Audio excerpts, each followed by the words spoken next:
Hello people, sorry for the delay there. I'm just eating some quick granola. I think I use the washroom and then we'll be getting to the painting.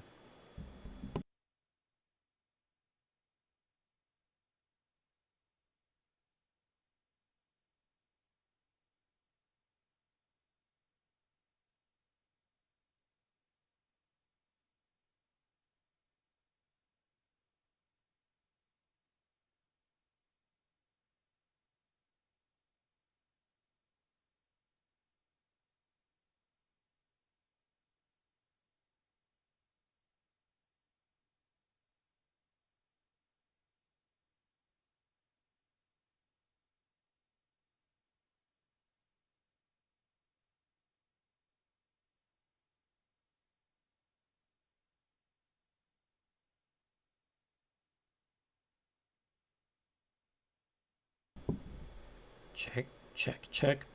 Check, check.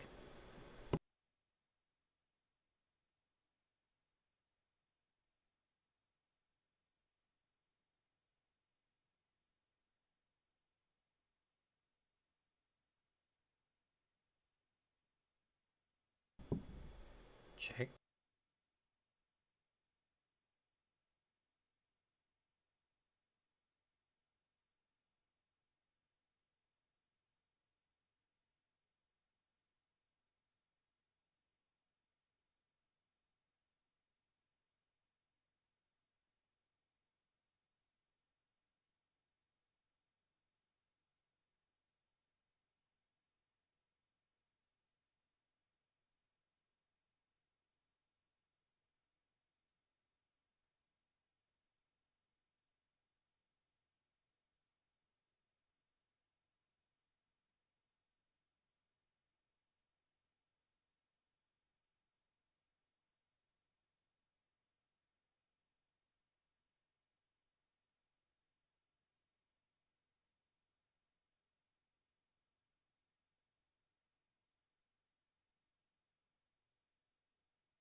Hello again, Doodlebop and MD Nur Iman Afif. Thanks for coming, and whoever else might be watching.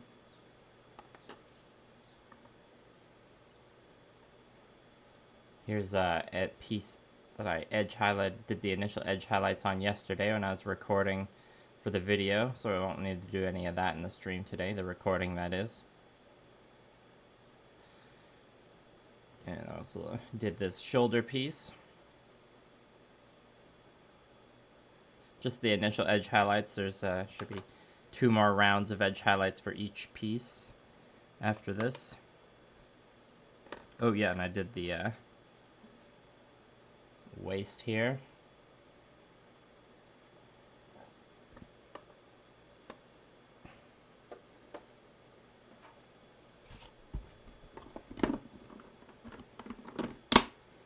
I don't know if Apollo, Vanran, Much Luck, and Go For It Painting are here, but thank you for the messages. And much luck. If you're watching, the missile pods came from the Master Grade Heavy Arms Endless Waltz.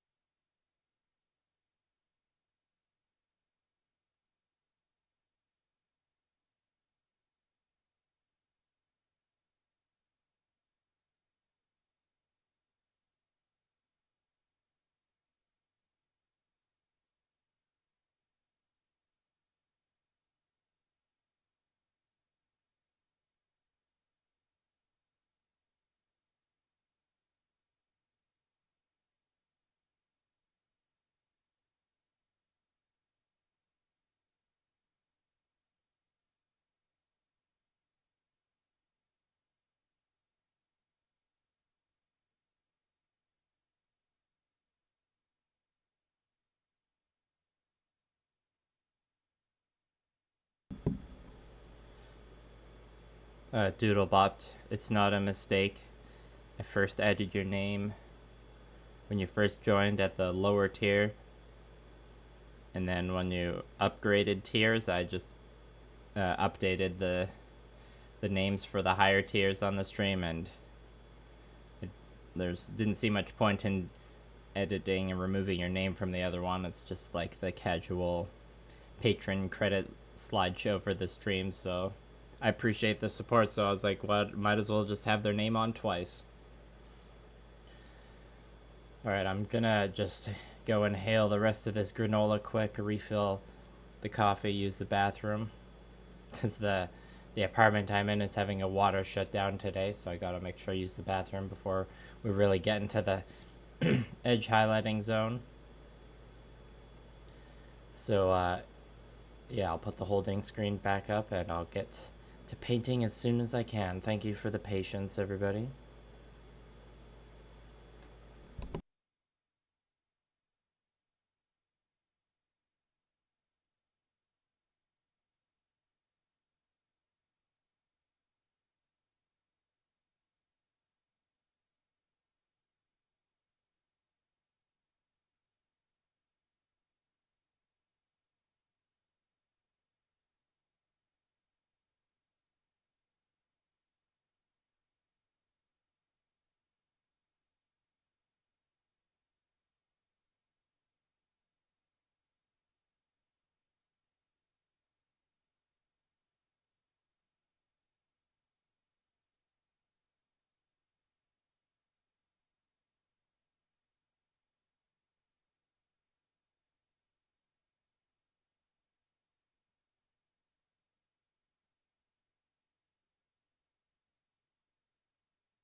Okay, I'm back.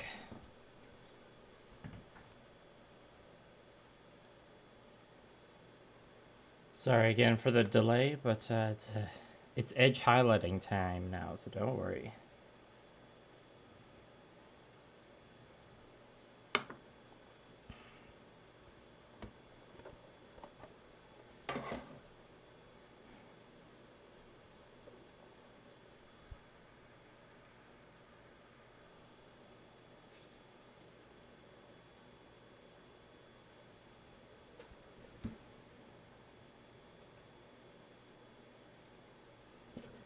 Just adjusting my camera focus point there.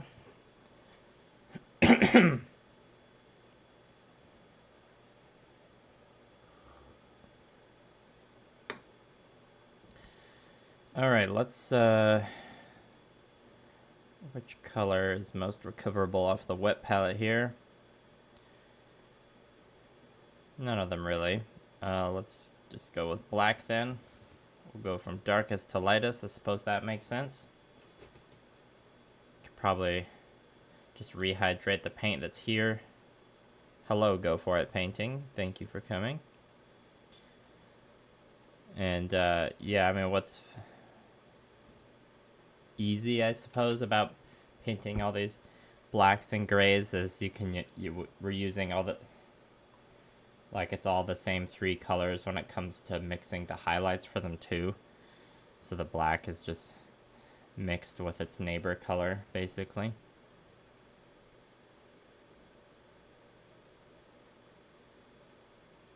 For the first round of edge highlights, we don't want it to be too much brighter. Just a little bit, because it's going to be the thicker line.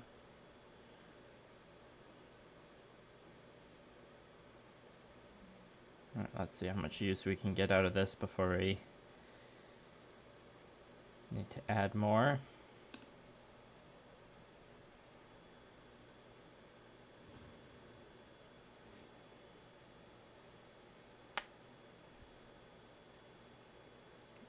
And we've moved on to a smaller brush, the Gadzooks Gaming Finisher. It's a little haggard. As you can see, we got lots of paint in the ferrule there, and our tip is a little curled. But you know, if the brush is in a haggard condition, I don't need to worry about keeping it in great condition, I suppose. That's right. Another Nate. Edgy content for an edgy model. Edgy as in it has a lot of edges.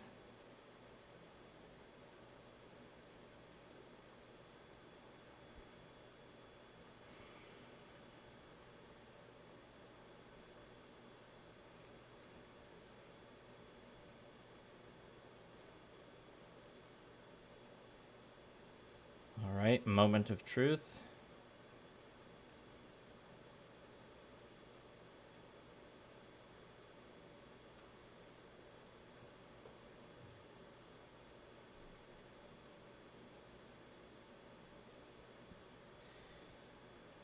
Have to wait till that dries before we find out whether it's too dark.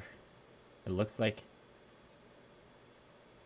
the mix could use just a teeny bit more gray.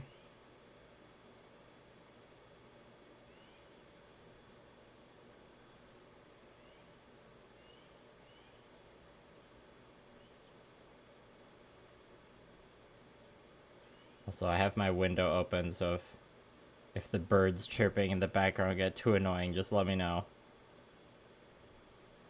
Maybe it'll be good ambience. I don't think my mic will be picking it up, though.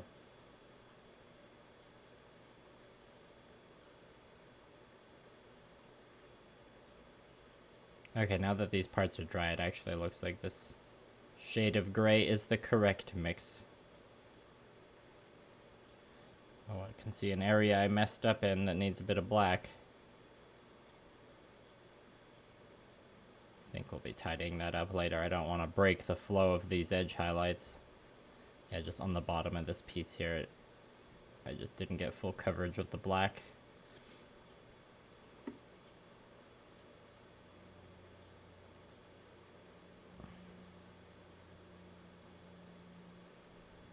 I'll be going back through, or once I do these initial edge highlights for all the pieces, that's when I'm gonna take proper work in progress photos. So before I do those photos, I'll probably go through all the pieces again with the base colors and just tidy up any mistakes I would have made with the edge highlights. Probably lightly sand some areas where like chunks of paint or dust got painted into the surface as well, because you know that's always a thing for me. Always being personally attacked by dust. Or maybe victimized is a better word. And yes, I do have an air purifier running.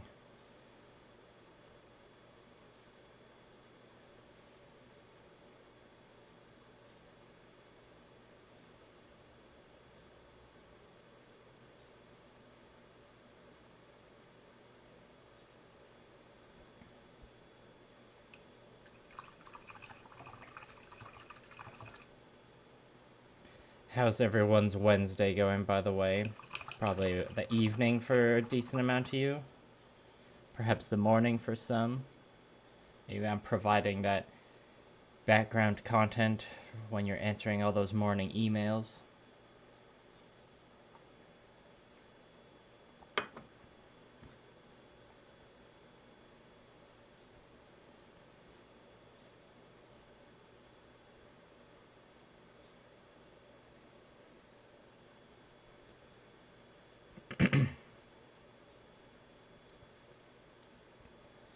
And yeah, it did probably the part that took me the longest with the base coating was just figuring out where, like, how to block out the gray, black, and white on this missile pod, because some of the lines are very not defined, and it took some time. I had to paint over colors a couple times, so I'm a little annoyed at just the extra amount of paint texture that's built up on some of these sections.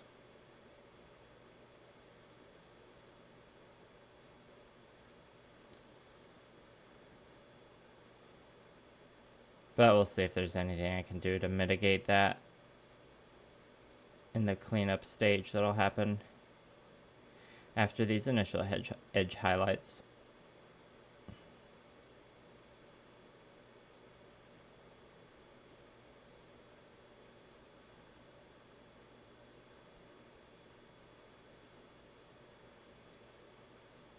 Oh, I can see another area I missed a spot.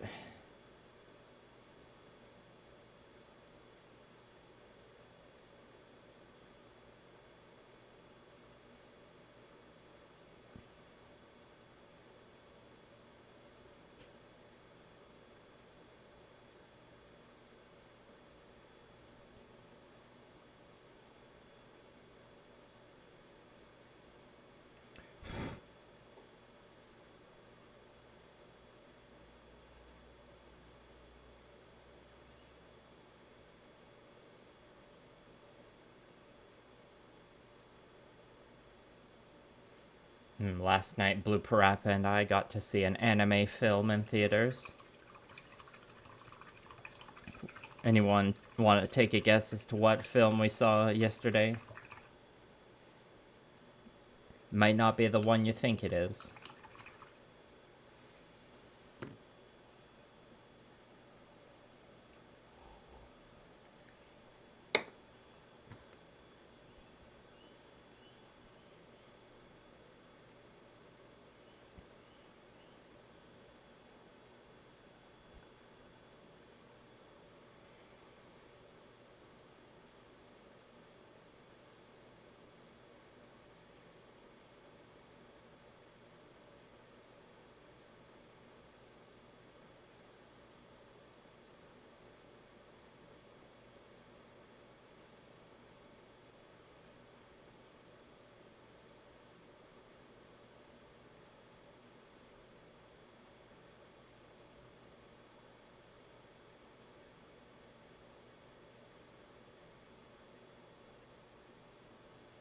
Alright, almost done the black on this leg.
Okay, black on the leg is done.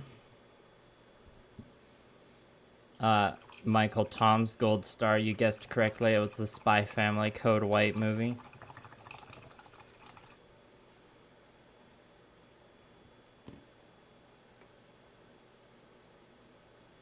It was a little mediocre, to be honest, but it was still a good time. I guess I was expecting the animation, or there's like two sequences in the film that were like some pretty legit animation that like got a bit more stylized. But I suppose I was expecting like something a bit fancier for like a feature length thing, but it's still very fun. I think another thing that bugged me in Blue Prepa, which is the most like weeb thing ever, is that there was no options to see the screening in sub, so we saw it in dub. And when we watched the anime, we watched it in sub, so those are the voice actors we're used to.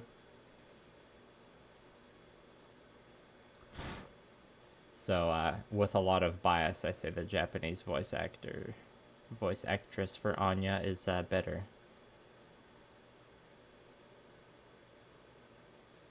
I didn't mind the English voice actors for Lloyd and Yor too much. But Anya just didn't quite do it for us. And whoever did the voice acting for the dog Bond was pretty good, actually, too. There's some pretty decent Bond moments in the film, too.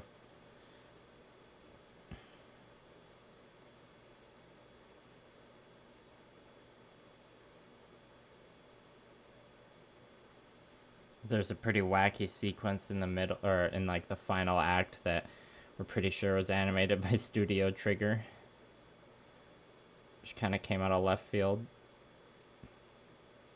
That's all I can really say without spoilers. The main studio that does Spy Family is Wit Studio, which is fun because you just think about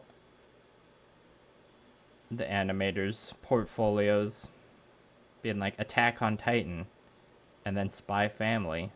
As you comparing some of the action scenes with like Yor being like a 10 out of 10 assassin, you can start to imagine her like flying around in 3D maneuvering gear. It's pretty entertaining. I probably would be going to see the Gundam Seed movie if I had actually watched more than 3 episodes of Gundam Seed. Sorry for the Gundam Seed fans that might be watching. I watched some videos about like the new high grade kits that come out for that film, and they got some pretty decent design, but oh my god, is the transformation bad. I gotta say. Like, I know it's kind of a meme of like Gundams, of like when a transforming Gundam is just like, the design would be better if it didn't have the transforming gimmick. But like, I watched, if anyone knows the YouTube channel Toki GG, does like stop motion animation builds for Gunpla and other plastic things. And so they did some for the new Gundam Seed kits, and when it gets to the end and it does the transformation, I kind of burst out laughing.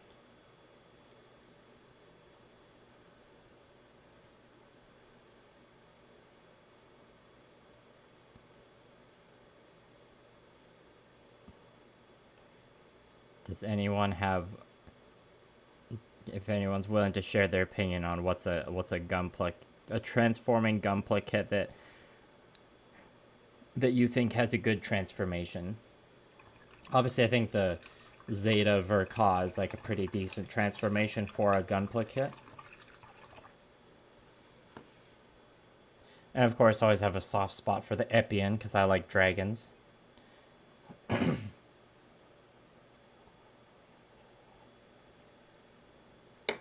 Yeah, totally, Michael. And like other, I mean, for years there was just like I'd have to go to the tiny independent theater for anime screenings, and they didn't happen that often here. But now, like the chain theaters will do screenings of anime movies, like the popular ones. I remember, like, was it last year, the year before? I think it was last year. We saw that Gundam movie, Kukuru's Doan's Island. That one they only screened it on like 2 days, but one day was the sub version and the other day was the dub version, so we had the option to go see the sub. And like the same thing happened with Kimi no Nawa way back in 2017. That was 2017, right? I think so. 2017, 2018. Yeah, I guess that would have been 2018 now that I think of it. Or no, maybe it was 2017. It doesn't really matter. Point is, I guess when it came to the Spy Family movie, they're like, clearly this is just a family movie that parents are going to go to with their kids, so we don't need to bring in the sub version. There weren't that many people in the theater when we went, so...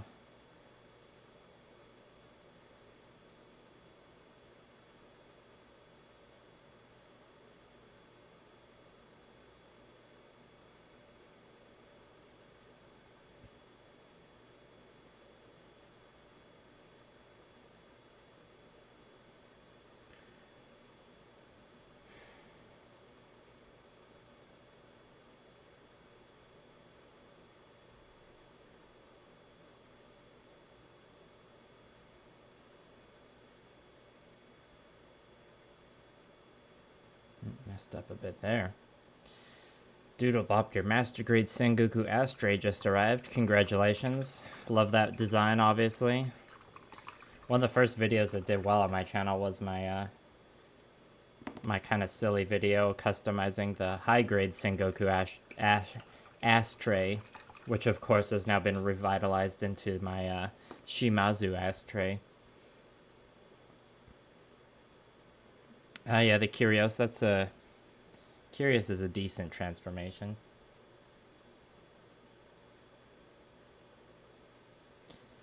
Yeah, the Gundam 00 kits are pretty cool. That's another one like Seed, where I've only seen the first 3 episodes.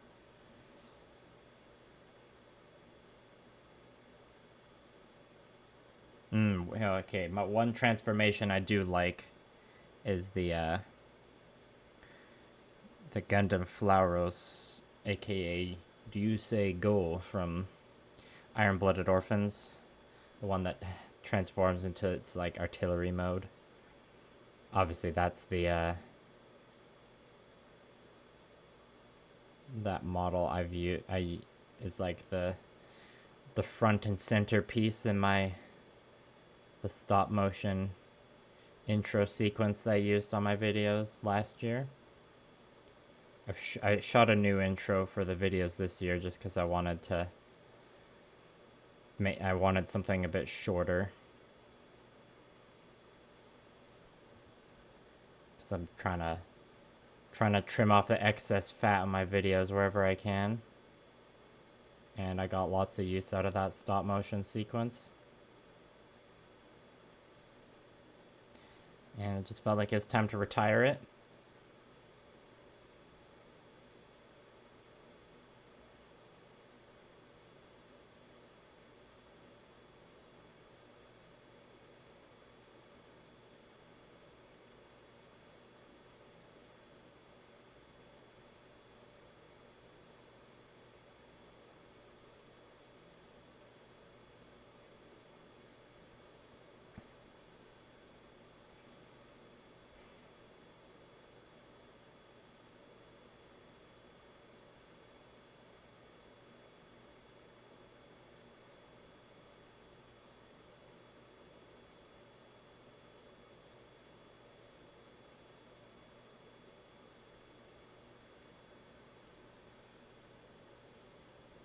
Good afternoon, Gunpla of L. Dragon's Ball Super Broly. It's always fun when your local theater does an anime screening when it's like a new thing, because all the all the anime degenerates come out of the woodwork, you know?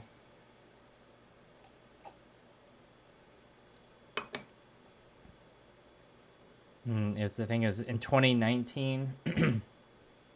2019, the Studio Trigger film Promare came out. If in case anyone watching knows that one, great movie. Seen it multiple times. That was one where like the main like chain movie theater, like the mainstream one, wasn't bringing it in, but like the independent one that like would do anime screenings more often brought in Promare. And I guess they misjudged how popular it would be, because I was pretty hyped for it as a fan of Studio Trigger, and like Promare had been in production for a long time. So the movie theater, the small independent theater, just didn't have, they only had like a skeleton crew staff, but all the weebs or anime degenerates came out of the woodwork and were like, it was like almost a blockbuster, as in like the line was like going out the door and around the block. So the screening started like over an hour later than it was supposed to, just because it was taking so long for them to like get their tickets and like sat and stuff. And it was sold out, obviously. And I think that they had like a second screening that was happening after the one I went to, so they had to like delay that one as well, because when they were still selling tickets to people who were lined up for the first screening, then people that were showing up for the second screenings were showing up. And so that was a pretty hype theater experience, because like the audience was a little loud, which is like annoying a lot of the time. But when it's at this like small independent theater for this like,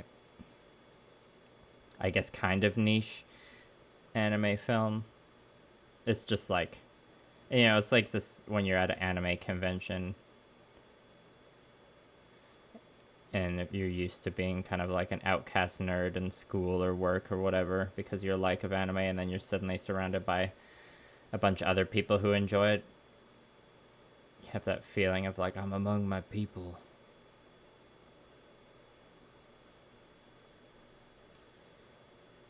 And then I saw Promare like a month or so later, because I guess it was popular enough that the mainstream theater decided to like pick it up and do some screenings on a weekend.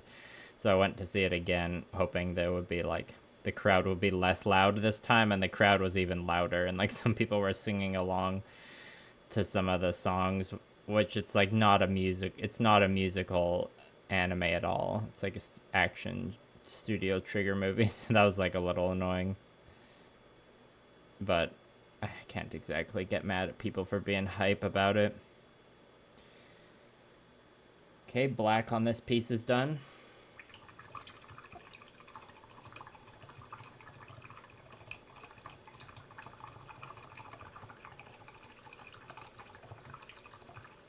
Talking about that movie reminded me of something else I had to do with Trigger. I can't remember now.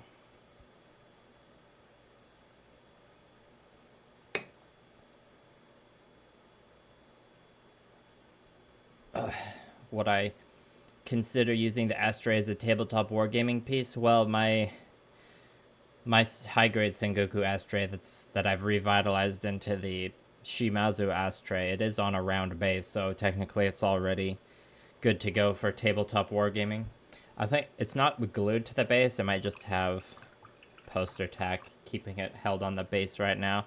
So if I was going to do a lot of gaming with it, I would probably consider gluing it down. Yeah, it's I think I did up some Gamma Wolf stats for it a while ago.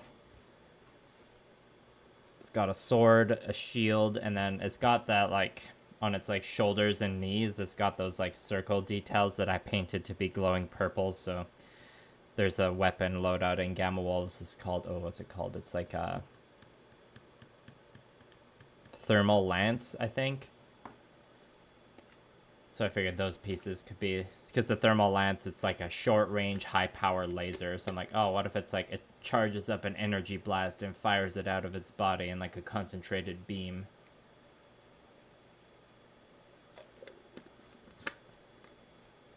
I had the idea I could stat my my Wing Zero Kitbash should have that too, because he's got like the big circle, like a big glowing circle in the middle of his chest. It's like I find that even though my kits might be customized in a certain way and I can't exactly change them afterwards, I can still like play around with the Gamma Wolf stats, or stats for whatever game. And it also depends on like who you're playing with, how much you care about the what you see is what you get rule. Generally, I don't care about that, because like I understand, and this is maybe like the Dungeons and Dragons coming out. It's like if you're playing Dungeons and Dragons with minis and not like Theater of the Mind, you're kind of like, it's kind of a given that you won't have a mini that exactly matches what your character looks like, because your equipment will change every once in a while, and it's just like sometimes you're limited in what minis you have access to. So when it comes to something like using Gunpla for a tabletop game, it's like some of them I could in theory swap the weapons out, but I might not like have replacement weapons painted. But it's like, as long as you have like at the start of the game, as long as you have what their loadout is like clearly written out on its sheet, like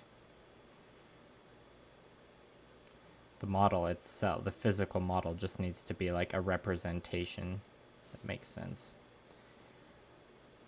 Hopefully that ramble made sense to you all. Okay, this needs a bit more of the darker gray. Hello, GS Tyler. Yeah, sorry, I missed the message about Dynamez. Dynamez is, Dynamez, I want to say it's like probably the 00 design I think looks the coolest out of like the main cast of mobile suits. I think the grunt suit, the GNX, I have a master grade GNX in my backlog actually. I think that's a really cool design. I tend to like the kind of antagonist or like bad guy designs a lot.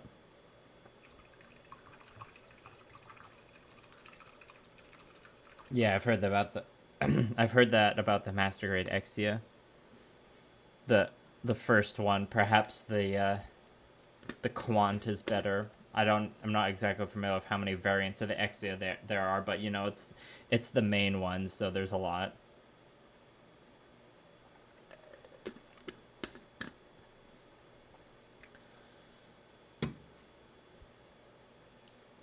Alright, well, let's move back to the leg here. Hello, Neng Egg. Hopefully I pronounced your name right there.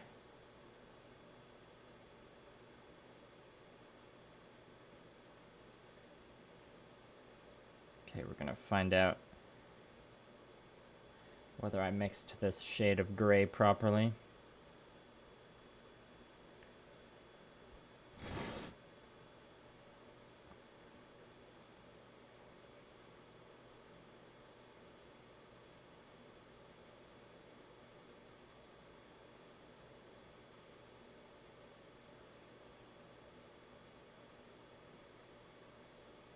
Yeah, that looks about right.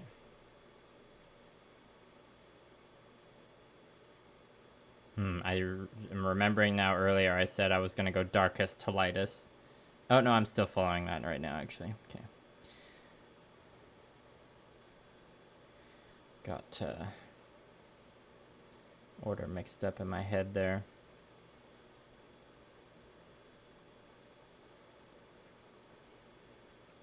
Sorry, I don't know how long the camera was out of focus there.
The double zero and the quant are better. So is the quant, or quanti and the quanti full saber, are those two separate designs?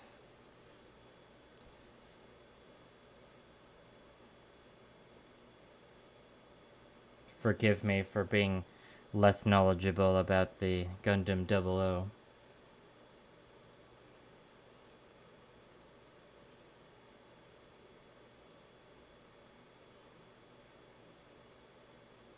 Now that's got me thinking. Now that Witch from Mercury's over, it's like, what's the next episodic Gundam show gonna be? Even I hope we get one.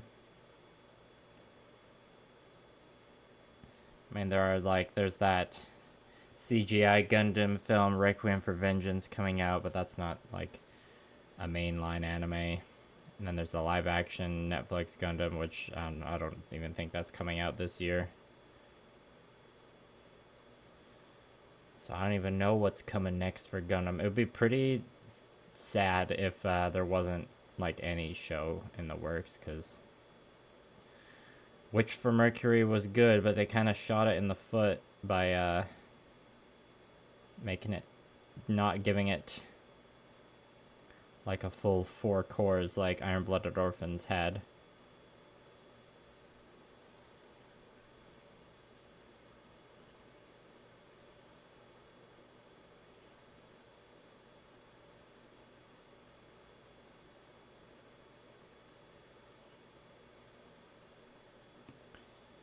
Same kit, more weapons, gotcha.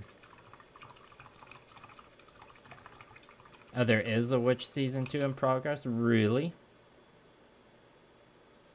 I haven't heard that. I mean, if that's true, that's good.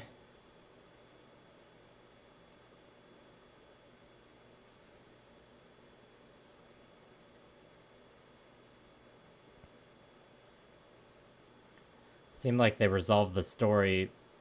You know, they definitely rushed it, but it seems like they gave it a pretty firm ending, but you know, depending on how much of a time skip they do, they could definitely make more.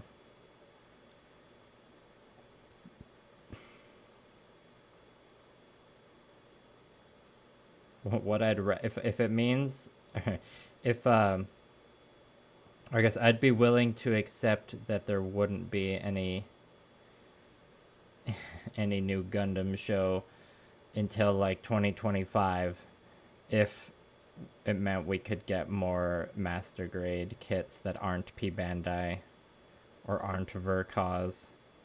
I like Verkaz, but I don't usually buy them.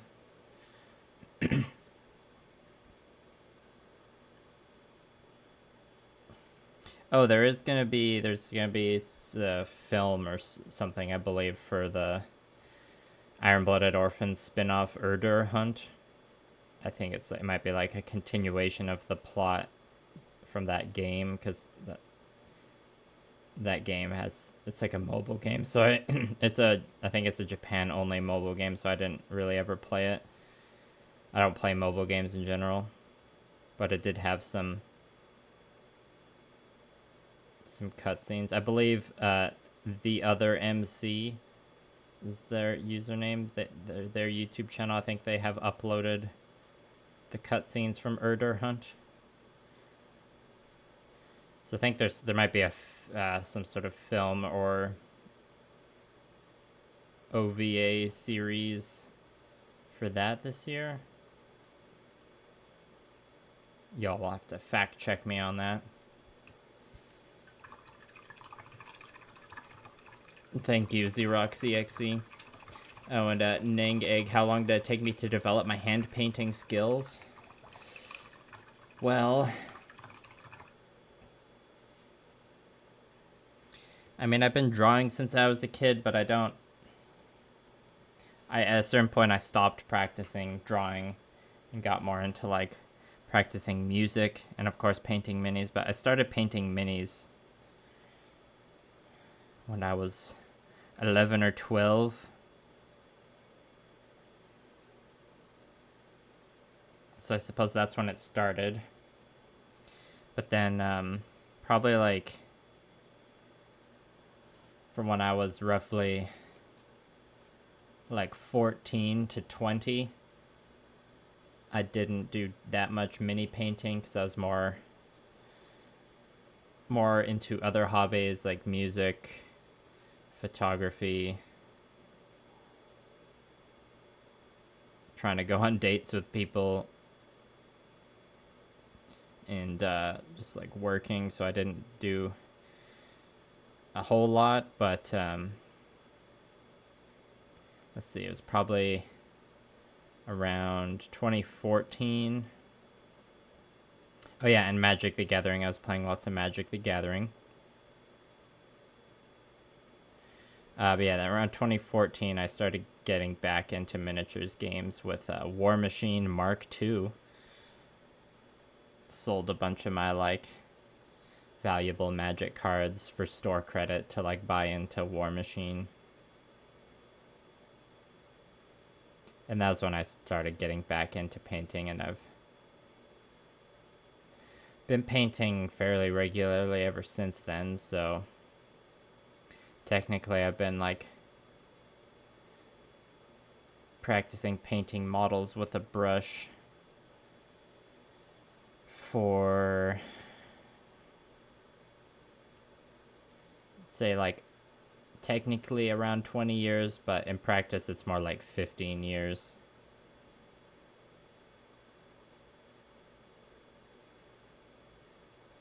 So that's like, you know, the best way to learn your brush control is just to obviously practice with the brush a lot, and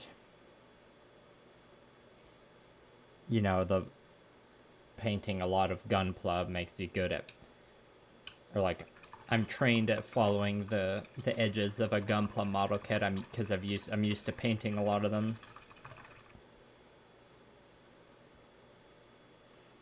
You know, if I did nothing but paint mechs, I would like be skilled at painting mechs, but less skilled at other things. So I've got like human faces. That's something I've painted a decent amount of them, but I don't see myself as being that good at it because I haven't practiced it as much as painting other things. Like I've put more hours into practicing edge highlighting. But you know, with my Conquest 100 Kingdoms army, there's a lot of human faces to paint, so in the painting I've done for that over the past couple of years, I've definitely feel a bit more comfortable with painting human faces, but I still don't see myself as being very good at it.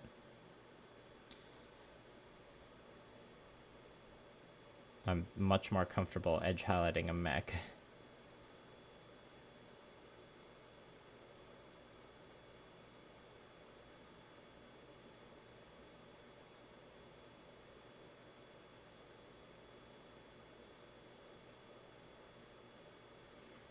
Or painting things like dinosaurs or dragons, like scaly creatures and stuff like that. I've painted a decent amount of those, so pretty comfortable doing that.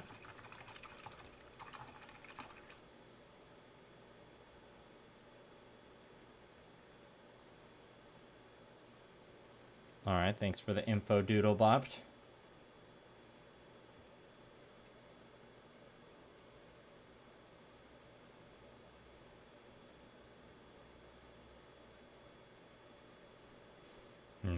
Speaking of non-anime things, me and Blue Parappa checked out the new Fallout show a couple days ago. We watched the first episode, enjoyed it. We're probably gonna finish it. I mean, we're both gamers, so we're both very well aware of Fallout, but neither of us like played any of the Fallout games. I've always just like, you know, had friends who played them a lot, or just like been very culturally aware of the games because they're popular. And of course follow all the drama like when Fallout 76 came out. It was like a somewhat entertaining dumpster fire to watch.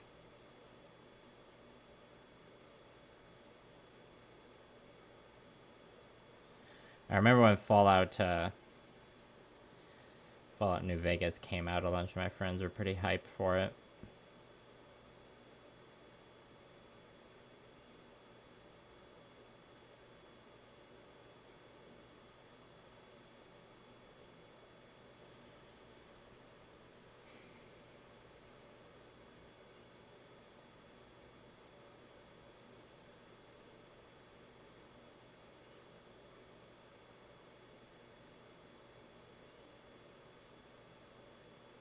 Also starting to realize I do like P3 paints a lot, but I don't think they're the best for painting big flat surfaces. Seems like the Vallejo paints. What else? Yeah, Vallejo. It's like a bit better at getting a smoother finish. Only by a little bit though. Like it's not ineffective enough that I'm switching paints for this project or anything.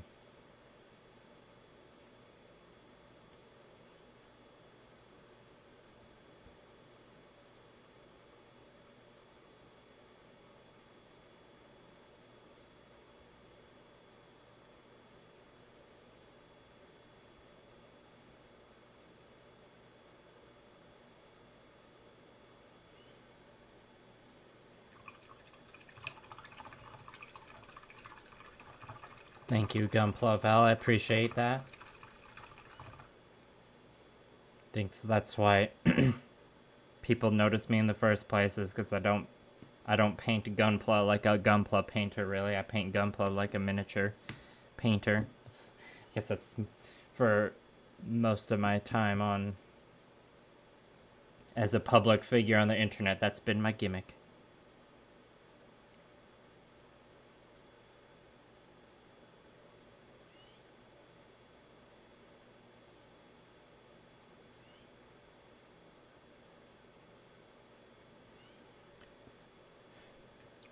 Ning asks if I still practice music. Not really.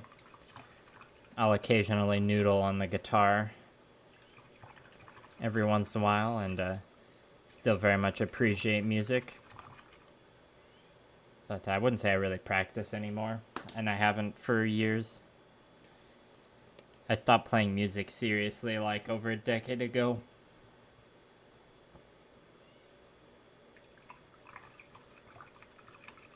Also, hello, Leo No Journey. Thank you.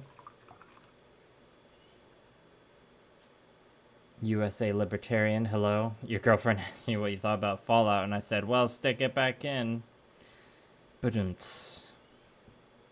Got him.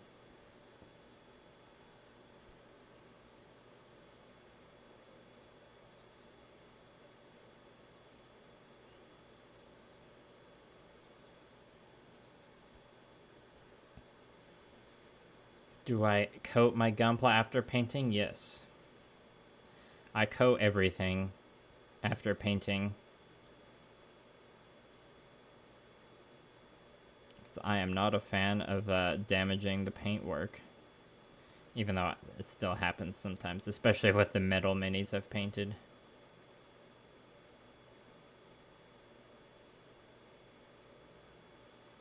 My go-to is usually... I usually use Army Painter anti-shine matte varnish, but that's just because that's what my local game store usually has. I'm not like super loyal to that one or anything. It's been pretty good though. That's my go-to for Gunpla. I'll use a rattle can of like Vallejo matte varnish for my minis sometimes. But when the can I have now runs out, I don't know if I'll get another one. It's not my favorite. I think for this kit, I'm planning on doing some water slides on it. So for this one, when the hand painting part's done, I think I have like a rattle can of gloss top coat that I'll use. Then I'll do the decals, and then I'll do probably 2 coats of that Army Painter matte varnish again.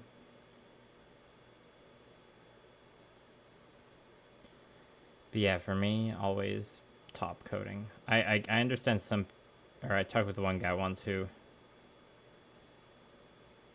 said he didn't top coat because he thought it like destroys the look of the weathering he did, which is fair.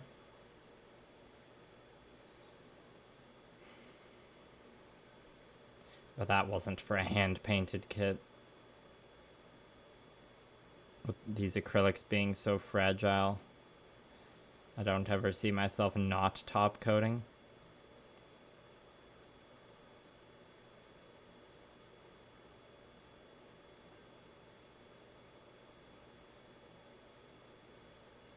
And I also I like the look of a matte finish a lot. Especially sometimes like with using different brands of paint with the hand painting, sometimes you can get like parts of the model that will have more of a shine than others. Or like that'll happen depending on if I'm using a wash or not. This happens with minis too. So getting that like coat of matte varnish at the end can help tie everything together and give it more of a consistency. Which consistency is very important.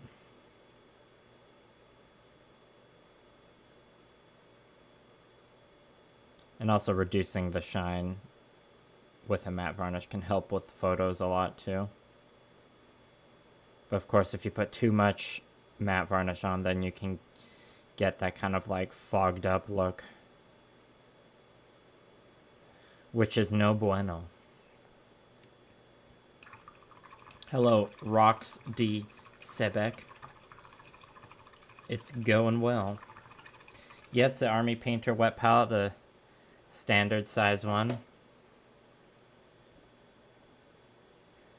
It's pretty good.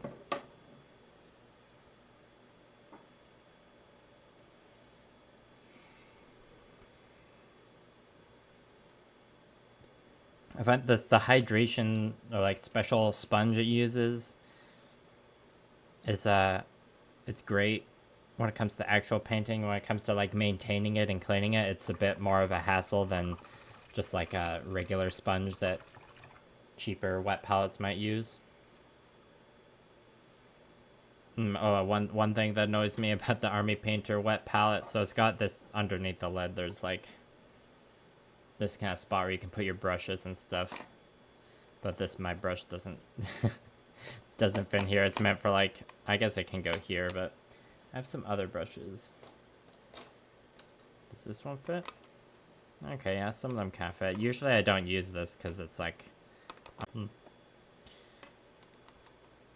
I know there is like a larger version of this Army Painter palette you can get now. Yeah, I'd say out of all the wet palettes I've used, the Army Painter wet palette is the best. Like it doesn't need to be rehydrated as often.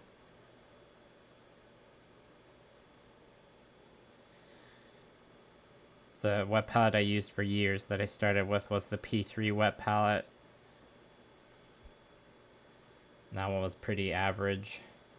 Then right now I've got the Army Painter wet palette and the Frontier Wargaming wet palette. The only point in getting the Frontier Wargaming wet palette is if you're like buying one of their paint stations. Because like the size of their wet palette fits in their trays exactly. I like using the Frontier Wargaming wet palette for short or smaller projects where I don't need as much space to mix. So it's like a good secondary palette. And like it's a bit easier to clean. So lately it's kind of been like Frontier Wargaming wet palette is for the Conquest mini painting stuff, and then Army Painter wet palettes for the Gunpla. Ooh, I see some rough textures or fibers that got painted into the kit here. That's gonna be fun to try and fix off camera. And by fun, I mean not fun.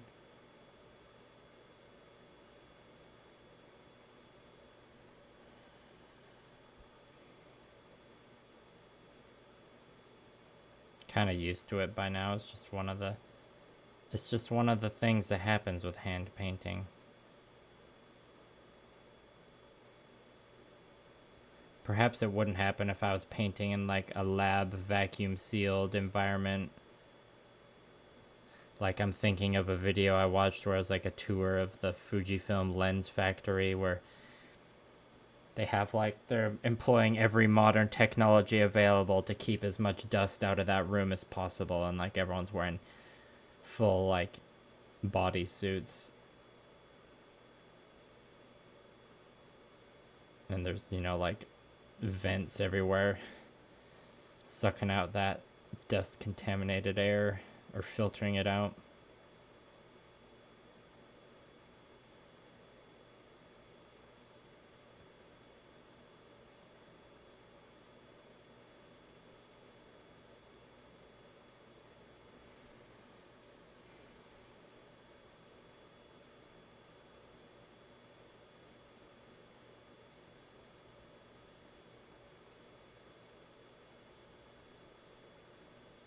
And yes, I was watching that Fujifilm factory tour video because I'm a camera nerd. I used to be a lot more of a camera nerd, I suppose.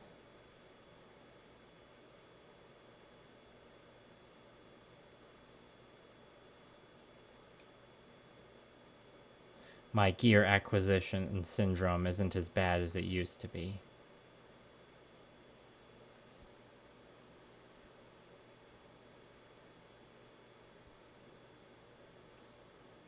Because I collected most of the lenses I want already. I basically collected all the Fujifilm lenses I want.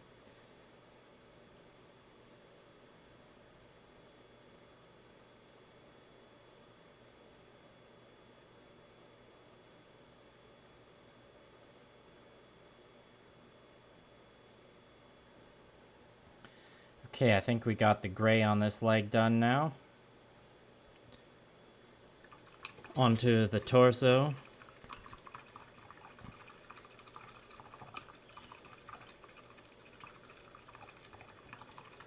Hello, Seamus.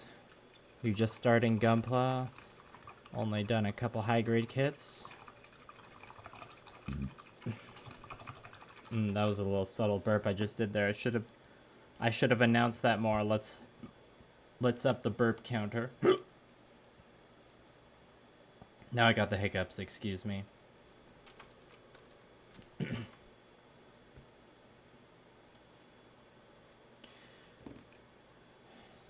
Seamus is wondering what kits you should get to mess around with customizing. Well, if you've done a couple high grades, I'm assuming you have probably have some extra parts laying around. Although I get when I read customizing, my mind immediately went to kit bashing. I suppose it doesn't necessarily mean kit bashing.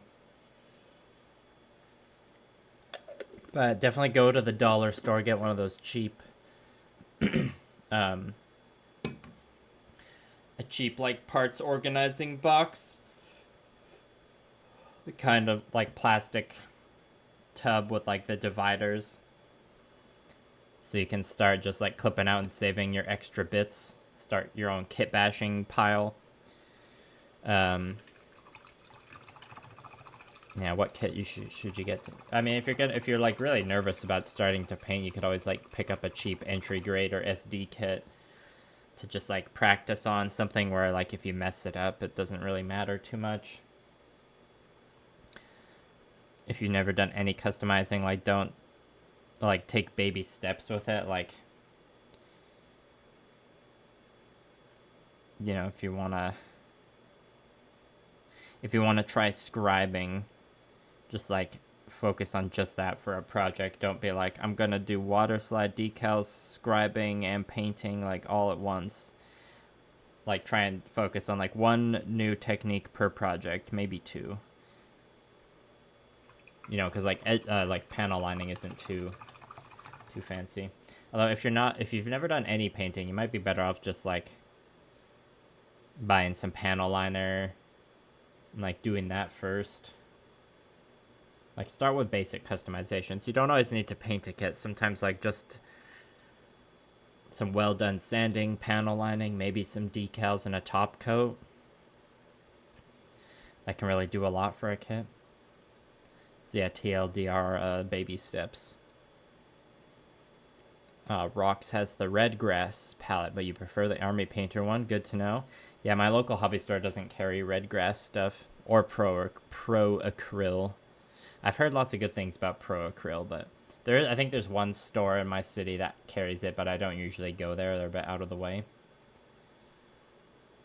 Hello, KCUF OFF.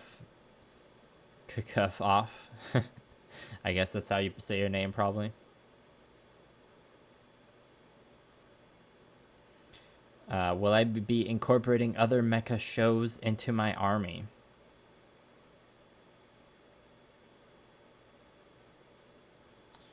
Well, when I play a game of Gamma Wolves with Blue Parappa, I feel like she might end up having one of the LBX kits I painted on one of her crews, so that's a different show. I have the Full Mechanics Mele's Kenbu from a mime. What's that show called? A Mime Warrior at the Borderline or something. I never watched that show, but I don't think I don't have any current plans to paint that. So to answer your question, I'm not opposed to the idea of incorporating other mecha shows into my army, but the current Gamma Wolves crews I got, I guess they're all Gunpla models, but there's probably a few plastic bits thrown in there from things that aren't Gundam.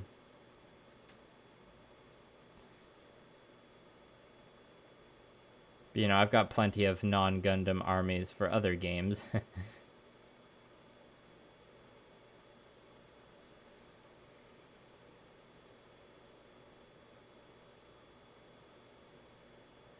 got a big particle stuck on the model there. Big chunk of paint. I just scraped it off with my fingernail like a madman. And now that's just a full-on chip. Probably have to sand that later.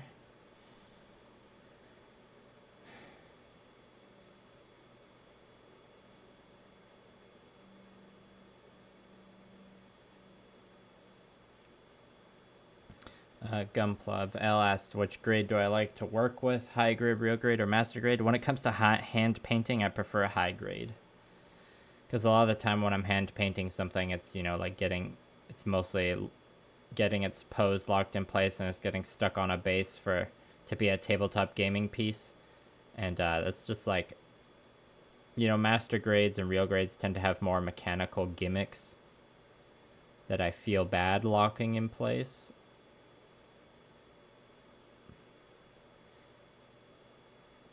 So I prefer high grades.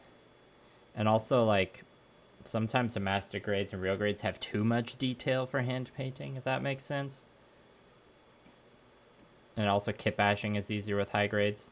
Especially when it comes to, like, painting, if I'm doing, like, heavy gradients or freehand. If there's less detail on the panels, it's better, because it gives me more of an open canvas.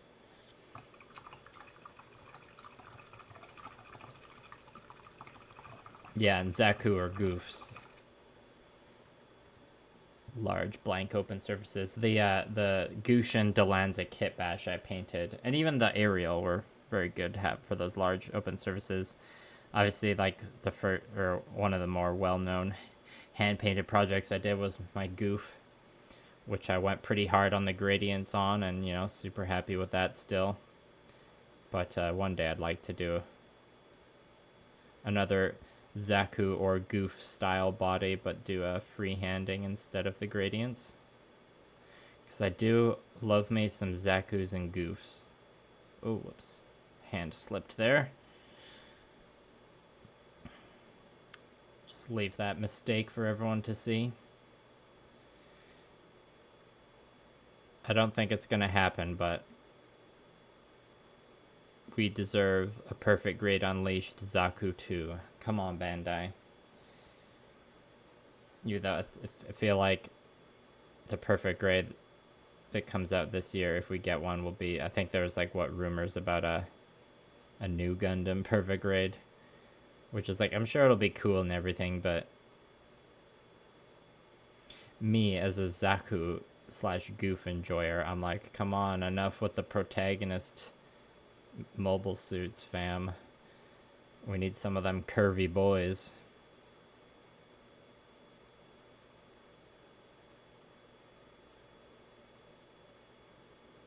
You know what I'm saying?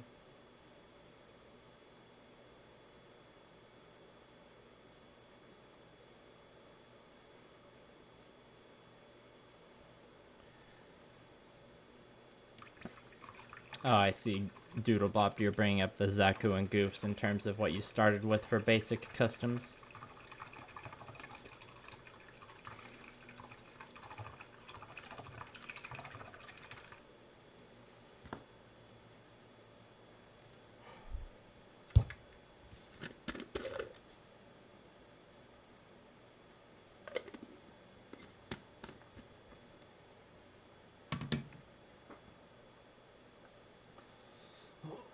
I suppose it's also worth bringing up that it's hard to beat the price of a high grade, very good value for your dollar. Especially if you're coming from like the world of miniatures. Yeah, Zaku 2 3.0 version would also be pretty cash money.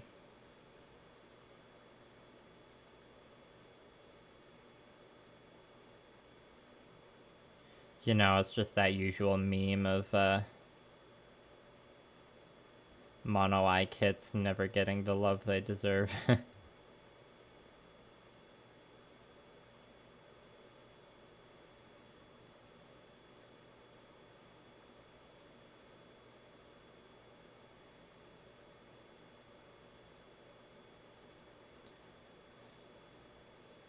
Suppose you could probably call it one of my holy grail kits is the getting a high grade Zoc.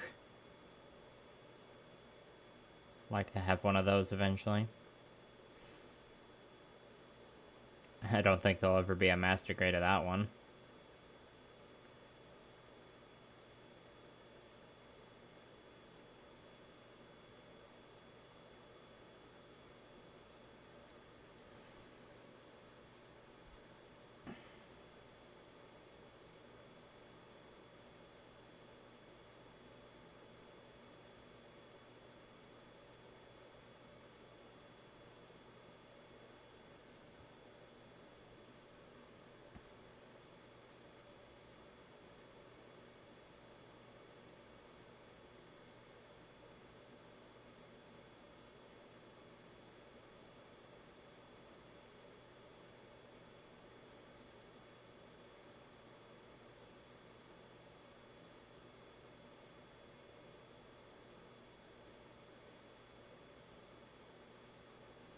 Or another model kit that I would just be ecstatic if Bandai released would literally be any more master grade Iron Blooded Orphans kits, which, you know, is probably something people say all the time. Oh, a perfect grade Gushin would be amazing.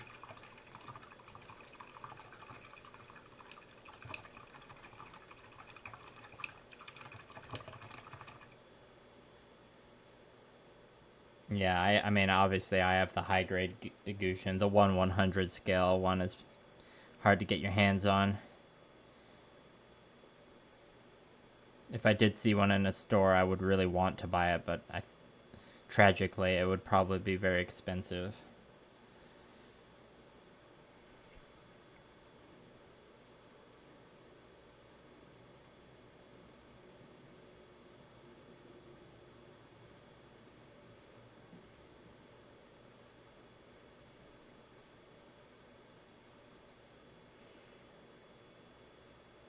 Yeah, it's a real toss-up whether we'll get any more master grade Iron Blooded Orphans or even any master grade Witch from Mercury kits. Although, you know, it'll take a few years, or it usually takes a few years for master grades to come out for a show. Like, Iron Blooded Orphans, what, aired in 2016, and then Master Grade Barbatos came out in 2019 or something? Late 2019? It'd be a little, like, I do like the 1/100 full mechanics line. But I'll be a bit bummed if that just, like, replaces Master Grades. I don't think, like, Master Grade will ever go away, but, like, if for, like, shows like Witch from Mercury or Iron Blooded Orphans, the only thing we get more of is, like, what, the full mechanics.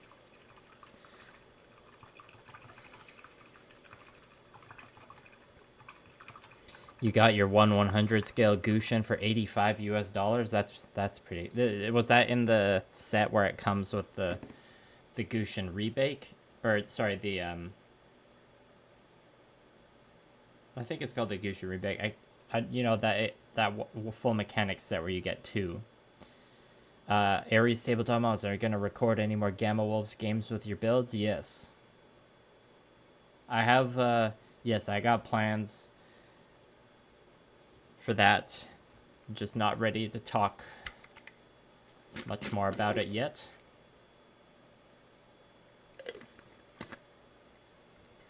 Actually, I got a fun thing I can show you.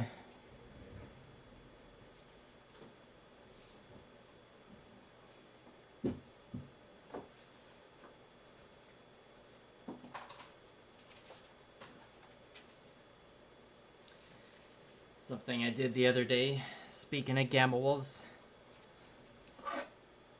Made some stat sheets. I'm not sure if I'm gonna like use clear tape on these and like use a dry erase marker or like mount them on a board or something, but this is the Gamma Wolf stats for my Gushin Kitbash, the one with the big hammer.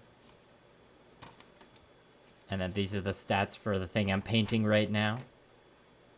I know it's like I could have done this on the computer, but sometimes it's just fun to write things out by hand, and you know. It's the Gamma Wolves book does have like sheets, character or mech loadout sheets in it, but I decided to kind of go my own route and compress it a bit. And also, like, I don't have a photocopier to like, or a printer, so it's like I might as well do it with the supplies I have.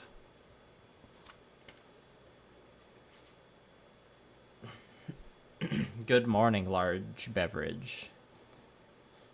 Oh, sorry, I just bumped the camera with my head.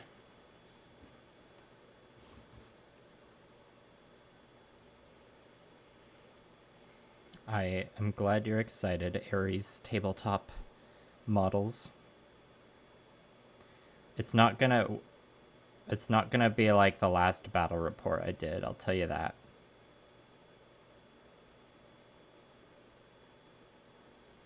That was, what, 2 years ago now?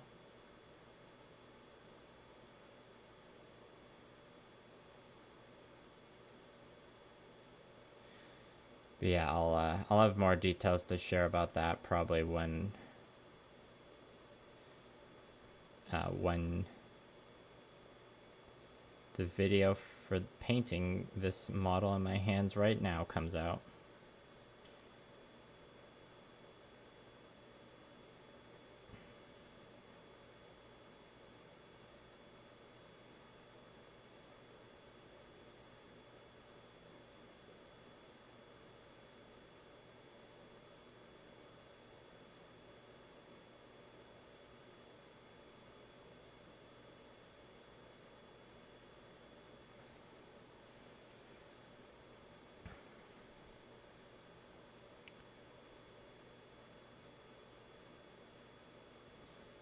So the attendance on the stream is like slightly higher than average. I'm curious how many of you are how many of you watching is it evening right now? Like how many of you are in like Asia or Europe where it's the evening, and how many of you are in North America or Central America where it's daytime? I am curious. Now we have at least one person from the Netherlands, probably.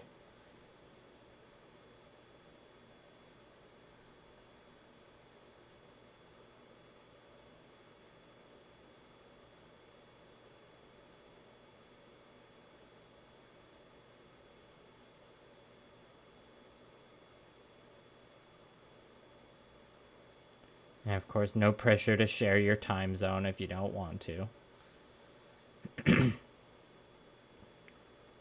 Almost dinner time, 4:30. Morning time, cool, cool.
Okay, so we got a decent spread of people then.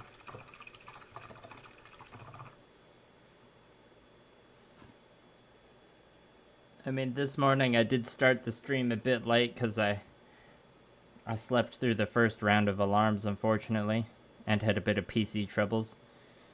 But I think I do prefer the morning streams over the evening streams, and part of that is that there are, other paint, like Country Fried Minis, for example, often paints in the evening. And I know he wouldn't really care if I stream at the same time as him, but I don't mind streaming in the morning, so it's like an added benefit of streaming in the morning is that I don't worry about stepping on anyone else's toes, so to speak. And also, it's like, if I've got a stream scheduled in the morning, it's like good motivation to like, get to painting first thing. It's like satisfying when the stream's over and it's like 10 or 11 in the morning and I've already gotten a couple hours of work in.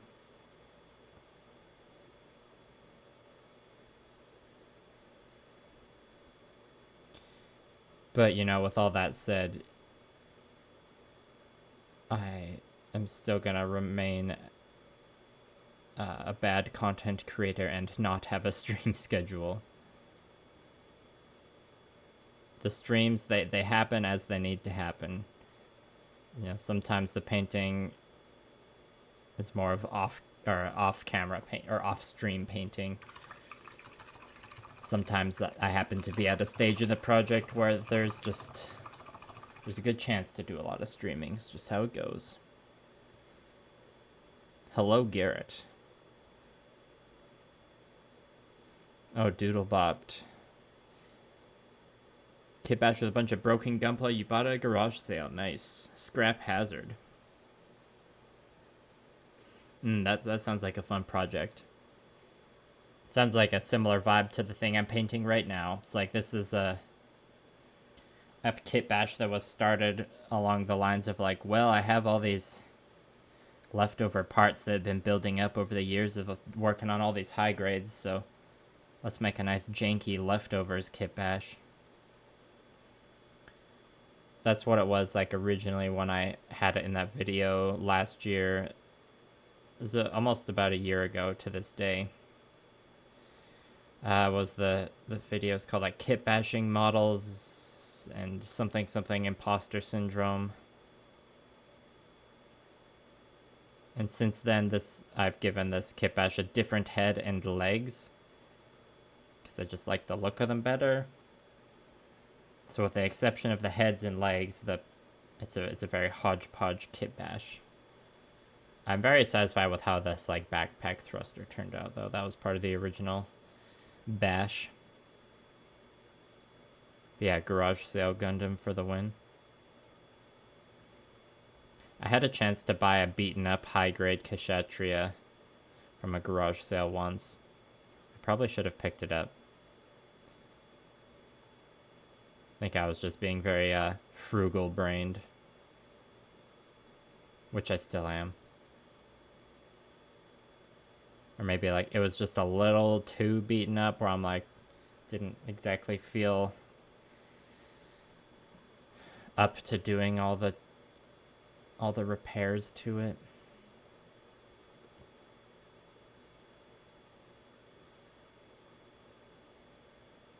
What I did get from that garage sale was a little figure of a tank that came with like a special edition of Valkyria Chronicles 4, I believe.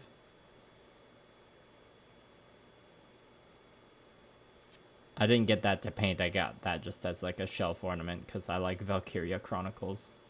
Underrated game series in my opinion. I only beat the first one, I never beat the fourth one. Okay.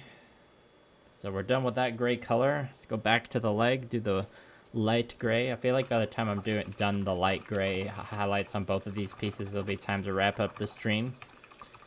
Go for the usual 12 hours, or over 2 hours. Oh my god, a 12-hour stream, that'd be brutal. I can't paint and stream for that long.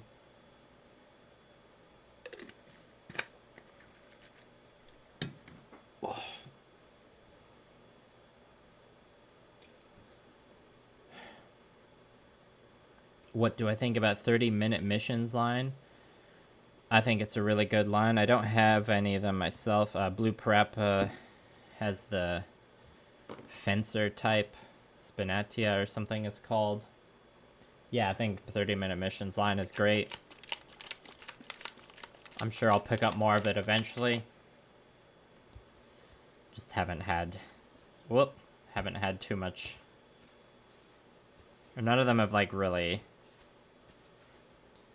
spoken out to me enough to buy them yet, and I think that's mostly just because I already have a lot of high grades and like have accumulated a ton of kit bashing fodder from that.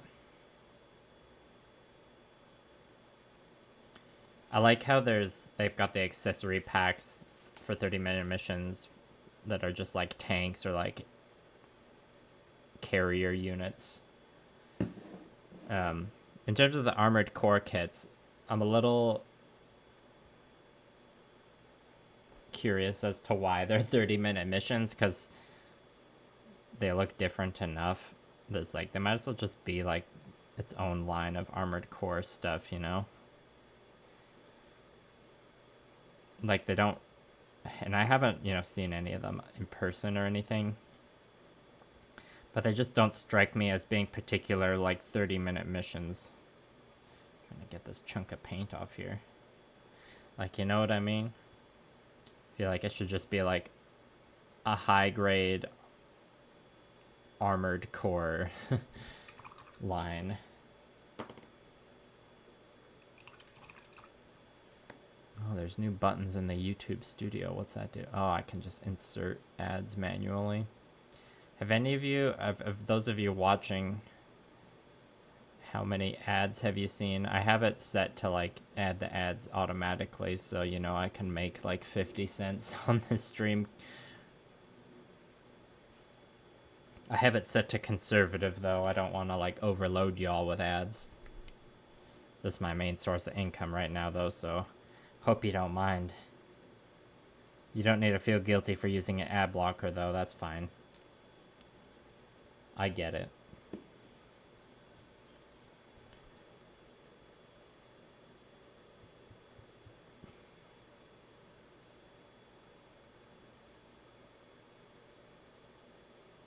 Need to mix a bit more gray into here to get the right shade. That might have been a bit too much gray. Okay, let's just add one more teeny drop of white. We're gonna have too much paint on the palette, but it's fine. Would I ever consider doing a model for Gamma Wolves if someone were to buy the kit for me and send it? Well, that's sort of getting into the commission territory. Like, I'll accept donations of models. I've done that before. If someone's just like, I like your work and I will send you a model. Like, I'll accept that as long as you're okay with they're not, like, you might not see me, like, put out content or a custom about it ever, because, you know, like, I'm looking for other work right now because YouTube doesn't fully pay the bills, and that's a big issue. So, like, I can't commit to doing a specific customer video within a certain time frame unless it's, like, a situation where I'm being sponsored. You know, like, if you're paying to sponsor a video, obviously, like, I can produce a video or a custom to a deadline, or if, like, you're commissioning a model kit, obviously you're hiring me to customize it for you, so I can, like, get it done within a certain time frame. So if you're, like, sending me a model that you were like, I'd like to hire you to paint this into a Gamma Wolves kit for myself, I'll be like, yes, here's the contract, here's the rate, etc. You know, we'll get to emailing.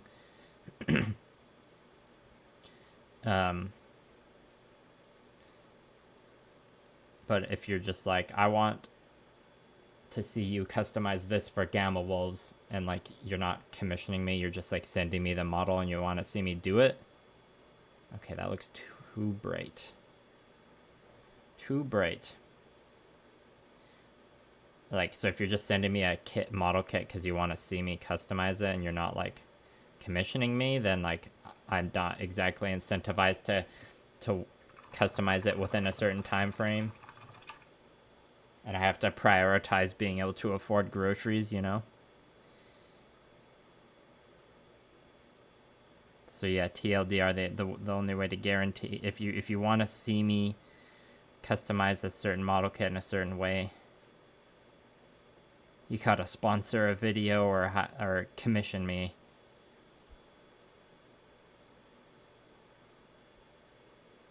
Hopefully that makes sense. You know, time is the most precious resource.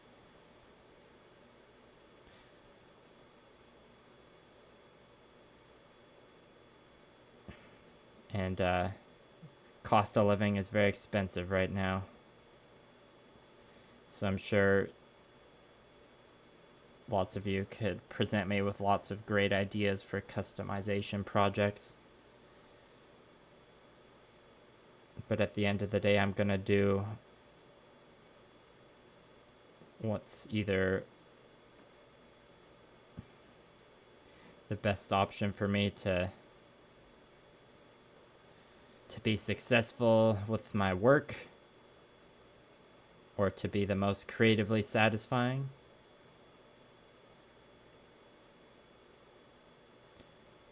Or just, you know, what happens to be going on. Like, when this project is done, I'm gonna have to go back to painting Conquest for a hot minute, because I'm gonna be working the Conquest booth at GameCon Canada again, running demos, and there's a handful of units that I need to finish painting from the demo armies.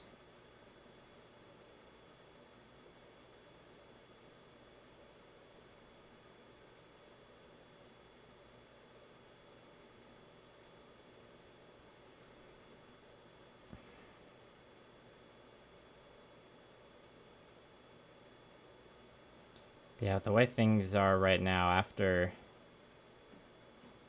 the video for this thing I'm painting right now comes out,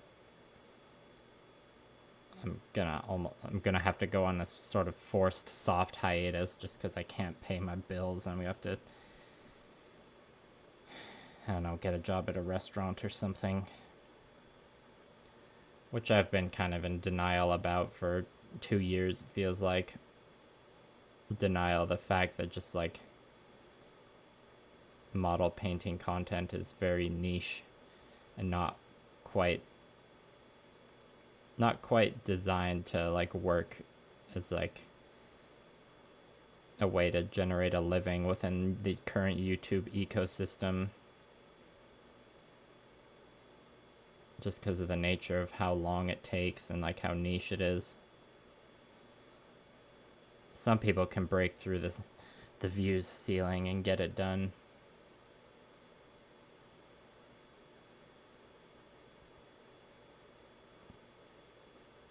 But they're the exception to the rule.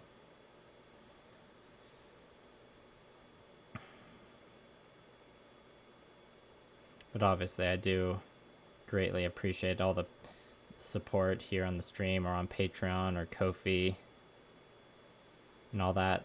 If it weren't for all the support I have gotten via those methods so far, I would have had to stop this a while ago. And you know, I understand, like, I'm not trying to pressure anyone into like donating money or commissioning me or anything. It's like, you know, very much not an essential service. So I don't expect people to have the money to drop on it. The pink purple Sasabi, real grade Sasabi commission I did in 2022. That was my first big commission project. That was fun. I had a good time with that. Back in the chat a bit. Yeah, the details on the AC kits are kind of crazy. That's partly why it like doesn't feel like 30-minute missions, you know? Yeah, Ares agrees that it's a bit strange they made them 30-minute missions. Yeah, I don't know what the scale is on them. Or I don't know what the scale of Armored Core compared to Gundam is supposed to be, even. Yeah, if you're YouTube Premium, I get a tiny share of your YouTube Premium fee every time you watch any of my stream or video. Elio, that's very kind of you. Your efforts in turning off ad blocker may have earned me a whole cent of an American dollar. So that's maybe like 2 cents in Canadian dollars. Yeah, and hand painting Gunpla is a niche inside a niche. Yeah. And when it comes to like model painting content, in general, if you're not doing Warhammer models, you're kind of shooting yourself in the foot, just because like obviously Games Workshop Warhammer is the most popular when it comes to miniatures. So like that's what most people are looking for in terms of content. So by choosing not to do that kind of content, you're like cutting yourself out from a lot of views. It's kind of similar. The comparable thing with Gundam would be like the last video I did, I painted an LBX model. Well, I painted a few models in the last video, but like the main one advertised in the thumbnail is an LBX model, which is like, I consider it Gunpla, but it's not like from a Gundam property. So it like kind of immediately cuts me out of a certain number of views.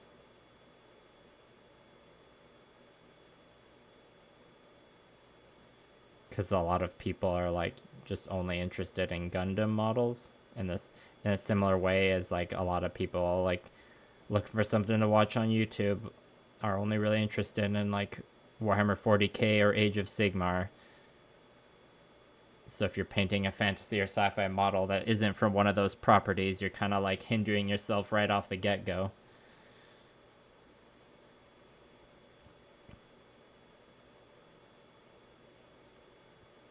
Which is fine if you're just like doing the videos for like personal creative satisfaction.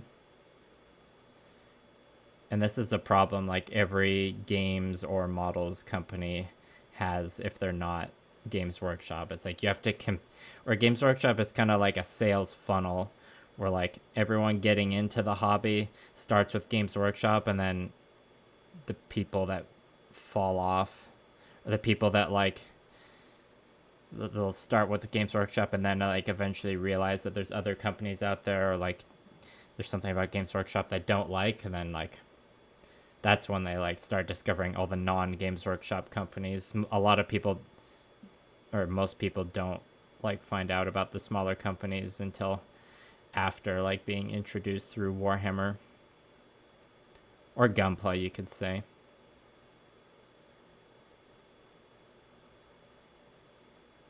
Gunpla's a bit of a different beast, but like the market share that Bandai has and the overall like scale model scene is comparable to the overall share that Games Workshop has in the miniatures scene.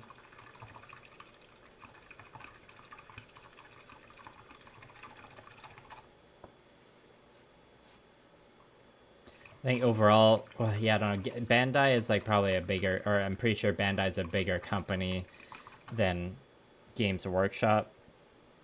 But like just the model kit, like considering just the model kit Gunpla side of Bandai, the whole like 40k miniature painting stuff is probably like a bit of a bigger scene on YouTube.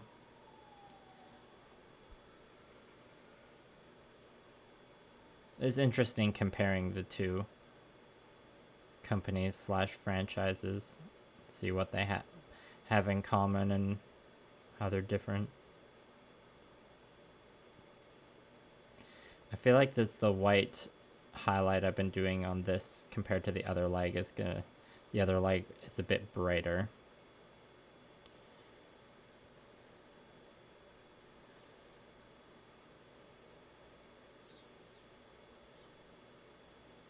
But I think it's good. They're going to be close enough that it won't matter.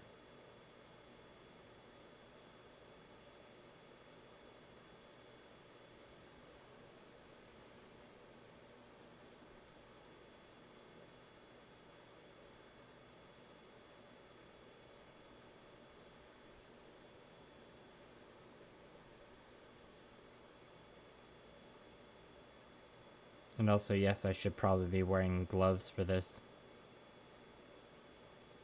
I get very annoyed having to wear the gloves for a long period of time and getting clammy ass hands. So I usually put off the wearing of the gloves until like the later stages of the painting where where it's more important to preserve the paint work.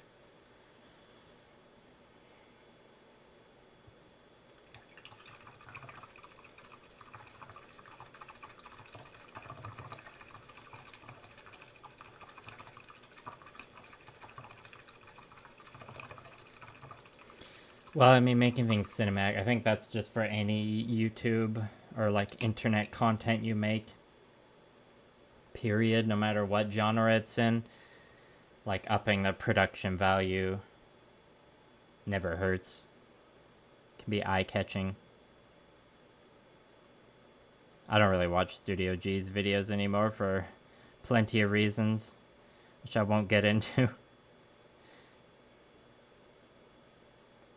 But, I mean, if Studio G's build videos were all exactly the same, the cinematic side of things would only go so far. It's like another example, or probably a better example, would be Ray Studio. Chinese guy. His videos are also very cinematic. But I don't think his videos would do as well if like the content of the models he's working on itself weren't like dynamic. Like you can have the good cinematic quality and all that, but if the project you're doing each video doesn't like is the same customization process each time, the cinematics only carry you, or the cinematic quality will only carry you so far, you know? But on the other hand, if you switch things up too much in terms of the models you're working on, you might lose some viewers. Some people truly only want to see a Gundam model being customized. and be like, why are you doing a Digimon model kit? That's not Gundam. I'm not gonna watch it. Side note, Blue Parappa a couple weeks ago picked up that new Metal Greymon figure rise standard amplified model kit. She hasn't started building it yet, but I'm looking forward to seeing it when she does, because that looks like a mighty fine model kit. I'm a little biased because, you know, it's Greymon from Digimon. Childhood favorite right there. Or Metal Greymon, I should say.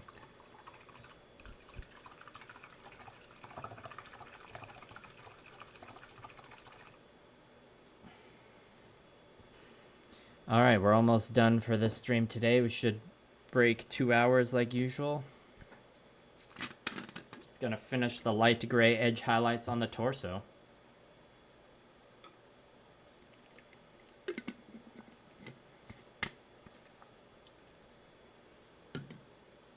Motoroid Voltron model kit. That sounds fun.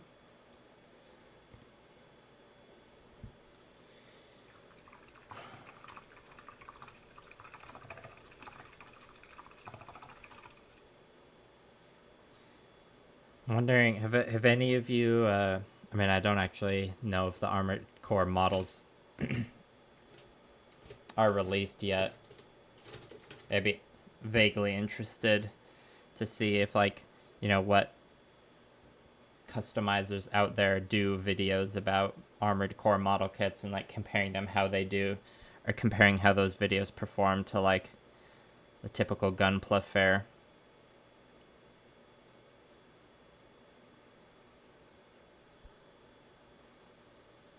And, you know, a lot of it comes down to, like, some people like a cinematic build video with no talking at all. Some people prefer having talking. Some people only really want to watch customizations of Gunpla model kits. Some people like to see weathered builds as opposed to clean builds.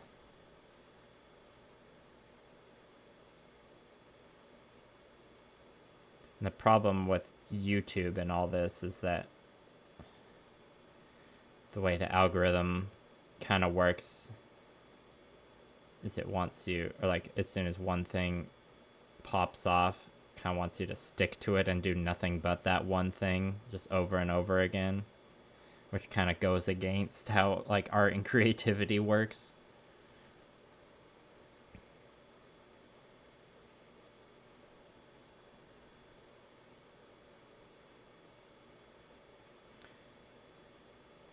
So, hence why I, like, often jokingly refer to myself as being bad at content creation, because I've opted more to, like, do the creatively satisfying videos where I switch things up a decent amount, which has, like, harmed my YouTube channel in the long run.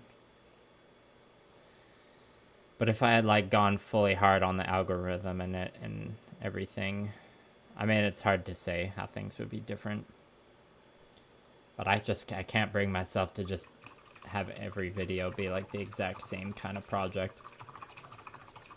I mean, I have a lot of videos that are all like the same essentially in terms of, like, I'm hand painting a model kit, but I still, or hand painting a Gunpla model kit, but I still find ways to switch things up. Like with this project, very typical model mayhem style, but once the edge highlights are done, the twist will be that I'm gonna try and use some water slide decals. So I haven't done that with a model mayhem style project yet, and I got a bunch of water slide decals lying around, and it gives me a chance to redeem myself and pronounce the word decal properly, as I'm sure I went on about in the last stream. because the last video I did water slide decals in was the real grade high new Gundam, and I was cringe and I pronounced it decal. Ugh. I'm being very sarcastic now, just so you know.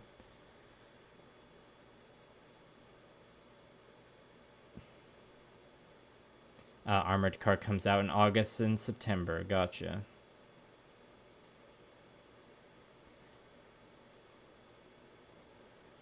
I will postpone my research until then.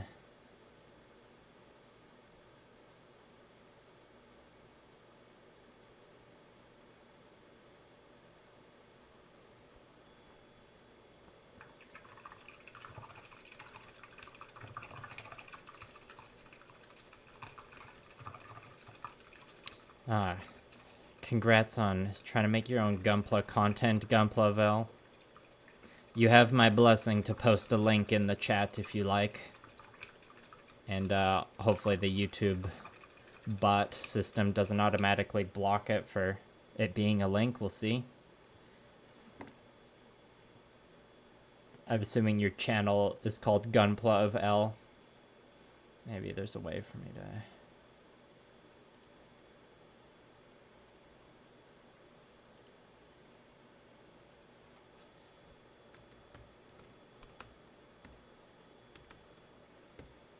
I'm just Googling your username now. Ah, there you go. 464 subscribers, not bad. I'll add... Which of your videos should I add to my watch later playlist?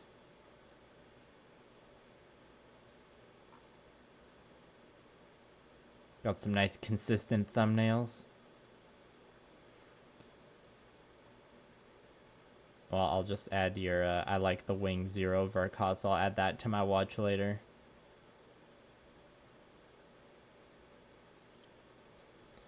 I'll just post the link in the chat myself.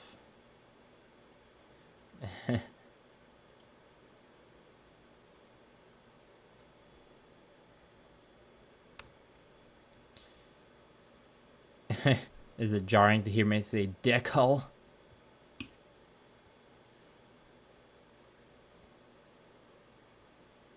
Yeah, I mean, I'll probably do make it a dumb joke in the video and like put myself into slow motion as I say like decal.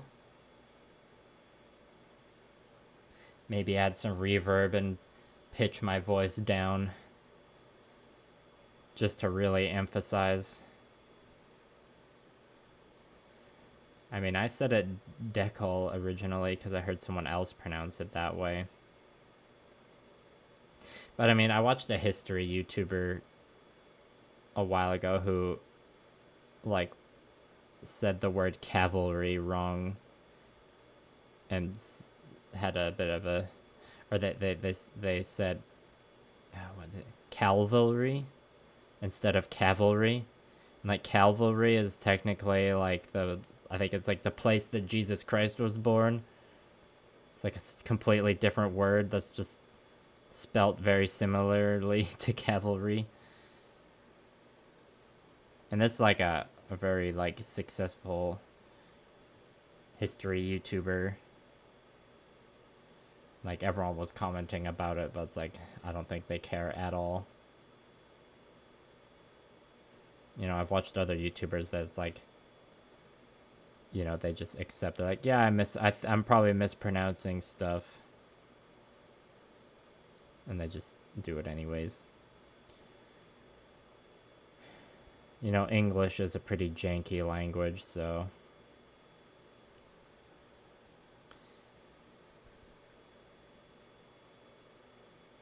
No point in getting too bothered by word mispronunciations.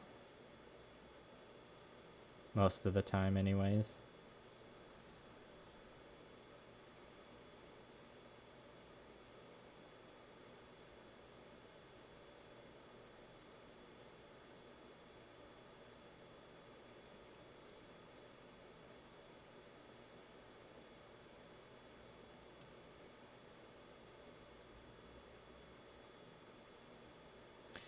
Yeah, no problem, Gunpla, Val. The learning never stops, and the best way to learn is just to like put out videos and make mistakes.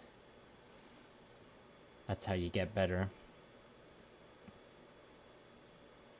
It's a common piece of YouTube advice you'll hear from people from all kinds of channels, is like to just start making videos and accept that your first ones are gonna be bad. You know, if they're like truly horrendous, you can always like unlist them later once you've made improvements. But if you spend too much time being like, I'm not gonna put it out until it's like perfect and ready, or I have like the better equipment that I need, if you keep making excuses like that, it's only gonna just, or you're just like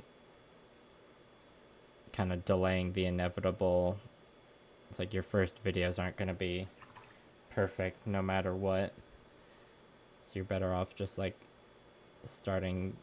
getting into the flow of making videos, and as you make more, you'll naturally get better, or in theory you should. Suppose it depends on how much effort you're willing to put in.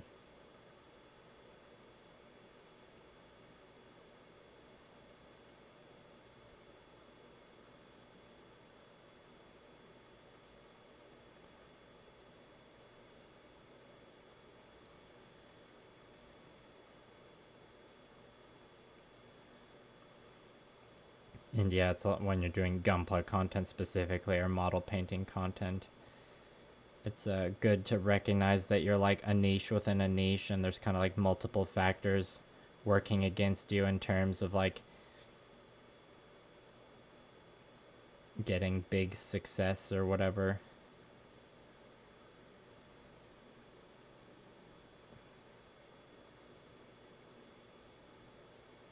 But you know, you probably are already aware of that, and I don't need to tell you.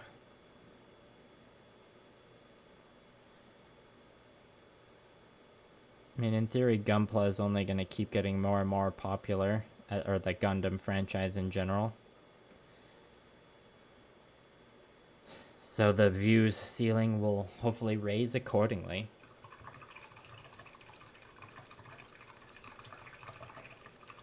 It is true that negative comments help with engagement as much as positive ones, in theory. Okay, I'm gonna be wrapping up the stream here because I gotta use the bathroom, and we just reached a good stopping point. So if you have any last minute super chats or questions you need to get in, now's your chance.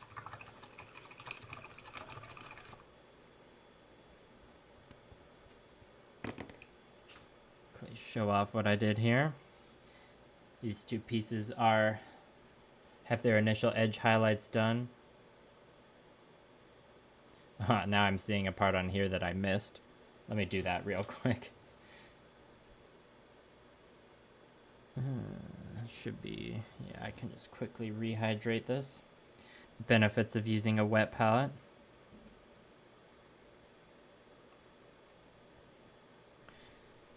So the rest of these initial edge highlights I'll be doing off camera. Then I gotta tidy everything up a bit, maybe sand away some paint chunks that got painted into the surface. Then I'll be doing the work in progress photos.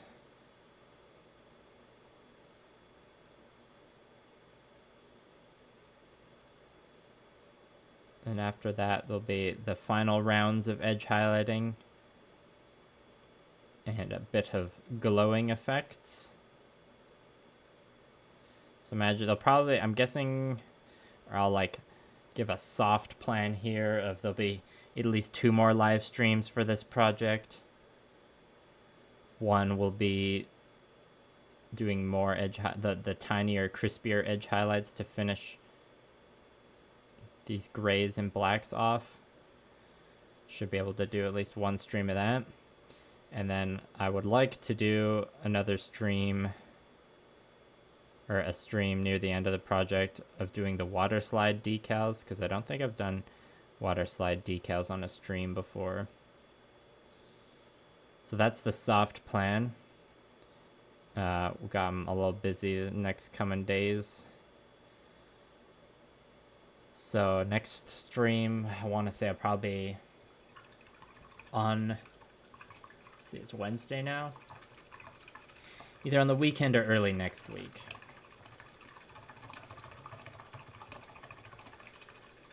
The next good chunk of work I gotta do, that was gonna be off-camera work.